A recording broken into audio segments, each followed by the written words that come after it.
Mostafa Sarwar Farooki out হয়ে গেছেন। মাহতাবউদ্দিন আসিফ সাবেক ব্র্যাক ইউনিভার্সিটির শিক্ষক, তিনি উপদেষ্টা পরিষদে ইন হয়েছেন। আসিফ মাহতাব একজন নির্যাতিত ব্যক্তি, দেখবেন যে বাংলাদেশের 90% মানুষ তাকে চাচ্ছে। তারা ভুলে গেছিলেন যেটা নতুন প্রজন্মের মানে সরকার, এটা কোনো আগের ওই গুনে ধরা বস্তা পচা আপনার ওই পাঞ্জাবি আর কুট পরে আর ওই স্যুট পরে নেতা হওয়ার ওই দিন শেষ। ওটা এম রহমান মাসুম আপনাদের সরকার, মুগ্ধদের সরকার, আবু সাইদদের সরকার। মোস্তফা সরোয়ার ফারুকী নতুন উপদেষ্টা, সংস্কৃতি বিষয়ক উপদেষ্টা। শিক্ষার্থীদের দাবির মুখে, বিক্ষোভের মুখে তিনি পদত্যাগ করেছেন। খুবই গুরুত্বপূর্ণ আপডেট থাকছে আজকের এই ভিডিওতে। গোলাম সারোয়ার ফারুকী পদত্যাগ করেছেন এমন একটা নিউজ এই মুহূর্তে সোশ্যাল মিডিয়াতে ভাইরাল। ডক্টর ইউনূস জাতিকে নির্বাচনের ট্রেনে তুলে দিলেন যে নির্বাচন নিয়ে অহেতুক সময় ক্ষেপণ করবেন না তিনি। যারা এখন অতি সত্বর নির্বাচন চান তারা হয় হাসিনার প্রত্যক্ষ সহযোগী ছিলেন, অথবা তারা এখনো ভারতের কথা মতো কথা বলেন। আসসালামু আলাইকুম দর্শক, আজকে এই ভিডিওতে আপনাকে স্বাগতম। প্রিয় দর্শক, বর্তমানে বাংলাদেশের অবস্থা এবং রাজনৈতিক শৃঙ্খলা কি তারই আলোকে আপনাদের সামনে বেশ কিছু গুরুত্বপূর্ণ ভিডিও নিয়ে হাজির হয়েছি।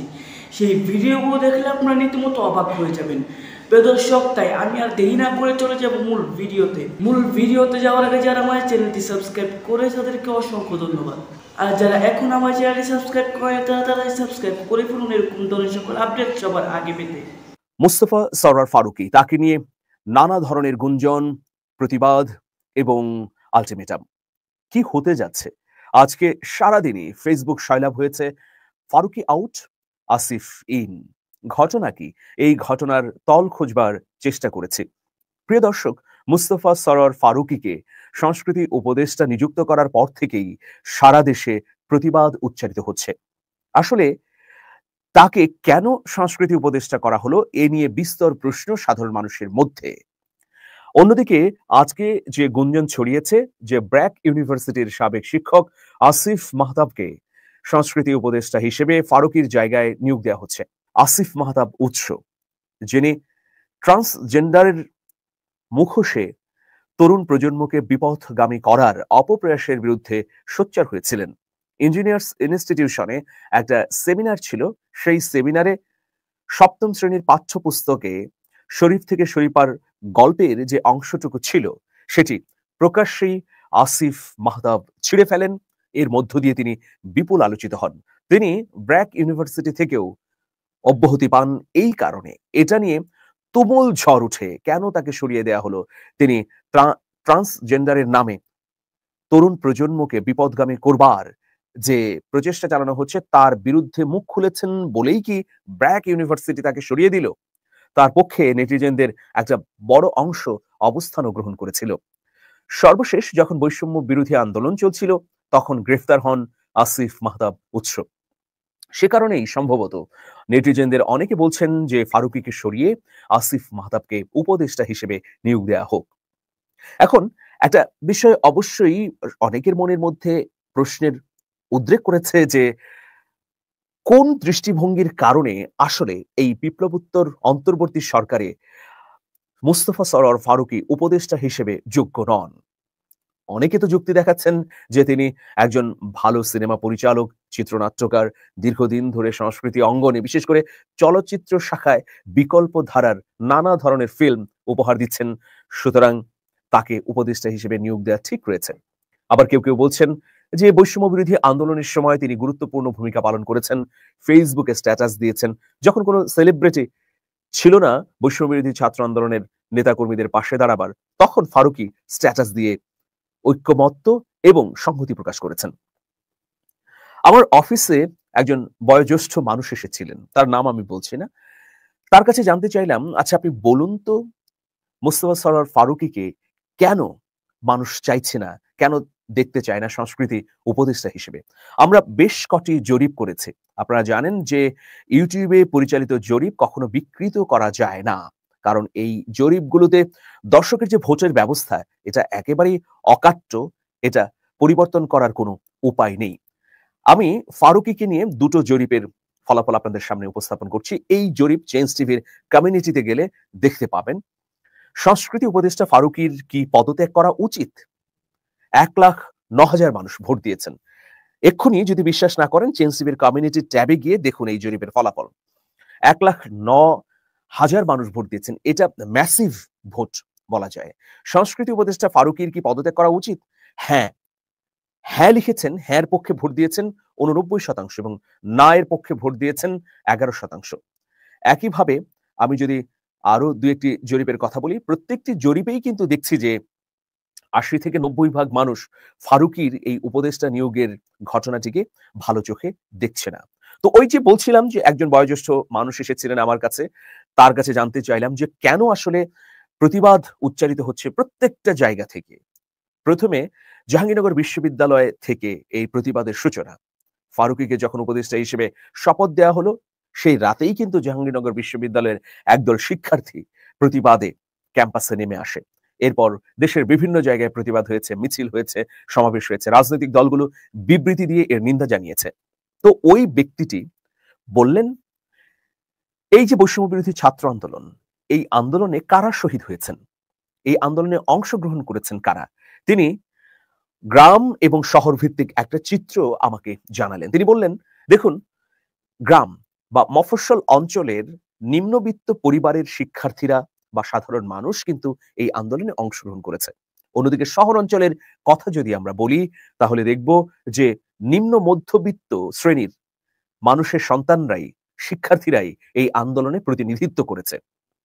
এখন শহরের নিম্ন মধ্যবিত্ত এবং গ্রামের নিম্নবিত্ত যারা অংশগ্রহণ করেছে এই আন্দোলনে, ছাত্র জনতা নির্বিশেষে সাধারণ মানুষ, তারা 4টি বিষয়কে বুকের গহীন থেকে চেতনার মধ্যে উপলব্ধি করেন। প্রথমত, তারা প্রত্যেকেই ফ্যাসিবাদ বিরোধী।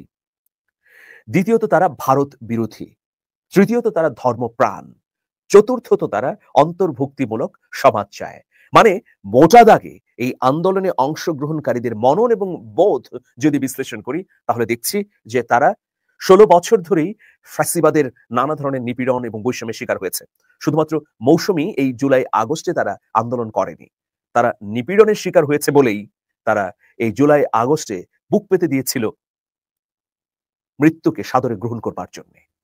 তাহলে আমরা দেখছি যে তারা ফ্যাসিবাদ বিরোধী। দ্বিতীয়ত হচ্ছে তারা ভারতের আগ্রাসনের বিরুদ্ধে। ভারতের জনগণের সঙ্গে আমাদের কোনো বিরোধ নেই, বিরোধ হচ্ছে 16 বছর ধরে যে নীতি চাপিয়ে দেওয়া হয়েছিল সেই নীতি। এই ছাত্র জনতা নির্বিশেষে সাধারণ মানুষ যারা অভ্যুত্থানকারী তারা কিন্তু প্রত্যেকে ভারতের আগ্রাসনের বিরোধিতাকারী।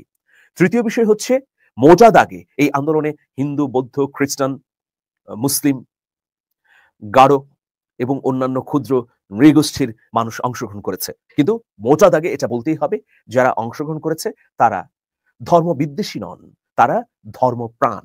চতুর্থ যে বিষয়টি তিনি বললেন যে অন্তর্ভুক্তিমূলক সমাজ চায়। অন্তর্ভুক্তিমূলক সমাজ কি? Inclusive society. তো এখানে মুসলিম থাকবে, হিন্দু থাকবে, খ্রিস্টান থাকবে, বৌদ্ধ থাকবে, সাধারণ মানুষ থাকবে, যারা যে মতই পোষণ করুক না কেন প্রত্যেকেরই জায়গা হবে, এমন একটি সমাজ দেখতে চান। তাহলে আমরা 1600 শহীদ যদি সামনে রাখি, যারা জীবন বিসর্জন দিয়েছেন, বুকে রক্ত ঢেলে দিয়েছেন এই অভ্যুত্থানের জন্য, তাদেরকে যদি বিশ্লেষণ করি কি দেখব? উচ্চ মধ্যবিত্ত বা উচ্চবিত্তের সন্তান খুব একটা শহীদ হননি, তারা আন্দোলনের অগ্রভাগে ছিলেন না। প্রত্যেক শহীদের পরিবার বিশ্লেষণ করে দেখুন, মোটা দাগে বড় আকারে নিম্নবিত্ত এবং মধ্যবিত্ত শ্রেণীর মানুষের সন্তানই এবং মানুষই শহীদ হয়েছে। তাহলে আমরা দেখলাম 4টি চিন্তা চেতনা এবং মূল্যবোধের উপর ভিত্তি করে আন্দোলনকারীরা এই অভ্যুত্থানের আন্দোলনে অংশগ্রহণ করেছে। কিন্তু যখন উপদেষ্টা পরিষদ গঠন করা হচ্ছে তখন আমরা কি দেখতে পাচ্ছি? বুর্জুয়া, পেটি বুর্জুয়া এবং এলিট শ্রেণীর প্রতিনিধিদের এখানে আনা হচ্ছে। তো ওই বয়োজ্যেষ্ঠ শ্রদ্ধেয় ব্যক্তি বললেন যে মুস্তফা সরোয়ার ফারুকীকেই যদি আমরা সামনে রাখি তাহলে দেখব তার রাজনৈতিক পরিচয়টি কিন্তু সুস্পষ্ট নন। তিনি নিজেও বলেছেন, ফারুকী বলেছেন যে আমাকে কেউ কখনো আওয়ামী লীগ মনে করছে, কেউ বিএনপি মনে করছে, আবার কখনো কখনো জামাত হিসেবেও গালি দিয়েছে গত 16 বছরে। মানুষ কিন্তু এই ধরনের কনফিউজড পার্সোনালিটি দেখতে চায় না। তারা দেখতে চায় যে তিনি সুস্পষ্টভাবে ফ্যাসিবাদ বিরোধী ছিলেন কিনা গত 16 বছরে, তিনি সুস্পষ্টভাবে ভারত বিরোধী ছিলেন কিনা, তিনি ধর্মপ্রাণ কিনা, তিনি অন্তর্ভুক্তিমূলক মানে সব মানুষকে নিয়ে এই বাংলাদেশ দেখতে চান কিনা। ওই একটা স্লোগান এদেশের বহু সংখ্যক মানুষ এদেশের সংখ্যাগরিষ্ঠ মানুষ এই স্লোগানটিতে বিশ্বাস করে। ধর্ম যার যার, বাংলাদেশ সবার। ডক্টর ইউনূস জাতিকে নির্বাচনের ট্রেনে তুলে দিলেন। এটা কেন বলছি? এই জন্য বলছি যে ডক্টর ইউনূসের আজকের বক্তব্যে এটা পরিষ্কার হয়ে গেল যে নির্বাচন নিয়ে অহেতুক সময় ক্ষেপণ করবেন না তিনিও তার সরকার নির্বাচনের ব্যাপারে একনিষ্ঠ। তাদের কোনো এখানে জালিয়াতি করার বা অন্য কোন রকম দুরভিসন্ধি আছে বলে সন্দেহ করার কোনোই অবকাশ নেই। সুতরাং আমি প্রথমেই ডক্টর ইউনূসের প্রশংসা করার আগেই যারা যারা বিএনপির কিছু বিতর্কিত নেতা সহ যারা তড়িৎ নির্বাচনের কথা বলেন, তাদের এই কথাবার্তা দেখলেই আমি মনে হয় দাল মে কুছ কালা হ্যায়। যারা এখন অতি সত্বর নির্বাচন চান, তারা হয় হাসিনার প্রত্যক্ষ সহযোগী ছিলেন, অথবা তারা এখনো ভারতের কথা মতো কথা বলেন। অচিরেই নির্বাচন দিয়ে সরে যান, নির্বাচন ছাড়া আপনাকে আমরা থাকতে দেব না ইত্যাদি এ সমস্ত কথাবার্তা যারা বলেন, তাদের তো আমি জেলে ভরতে বলছি না। ওইটা হলে আবার তাদের মুক্ত স্বাধীনতার বাক স্বাধীনতার প্রতি হস্তক্ষেপ করা হবে। তবে তাদের জেলে না পুরলেও তাদের স্বরূপ আমাদের উদ্ঘাটিত করতে হবে। তবে আজকের বক্তৃতা উনি একটা চমৎকার বক্তৃতা দিয়েছেন, তার আগের দুটো বক্তৃতার মতো। 100 দিনে ইনি কি করলেন, তার অর্জন একদিকে বলা যেতে পারে তিনি অনেক কিছু করতে পারেননি, সেজন্য আমরা তাকে দায়ী করব না। আমি বলবো যে তিনি কেন পারেননি সেটা বললে ভালো হতো। যাই হোক, তবে যেটা পেরেছেন, যেটা অর্জন করেছেন, সেটা তো অস্বীকার করা যাবে না। প্রথমতই আমি ডক্টর ইউনূসের শব্দ চয়নে খুব প্রশংসা করি। তিনি আবারও হাসিনা সরকারের কে বললেন একটা ফ্যাসিবাদী সরকার উৎখাত হয়েছে এই জুলাই আগস্টের বিপ্লবে। হাসিনা সরকারকে ফ্যাসিবাদ বলা, যেটা জামাতে ইসলামীর প্রধান ডাক্তার শফিকুর রহমান আপত্তি করলেন যে তাকে বারবার ফ্যাসিবাদ বলা যাবে না। তার তো রাজনীতির রক্তে তো এখনো জাসদ রয়েছে। জাসদ মানে আওয়ামী লীগ, জাসদ মানে ভারত। তো সেই প্রভাব কি এখনো উনি শেষ করতে পারেননি বলেই হয়তো এখন বলছেন হাসিনা সরকারকে ফ্যাসিবাদী সরকার, হাসিনাকে ফ্যাসিস্ট বলা বারবার বলা ঠিক না। মানে একবার দুবার বলবেন, 50 বার 100 বার বলবেন না। কিন্তু ডক্টর ইউনূস কিন্তু স্পষ্ট করে বলেছেন হাসিনা সরকার ফ্যাসিবাদী সরকার।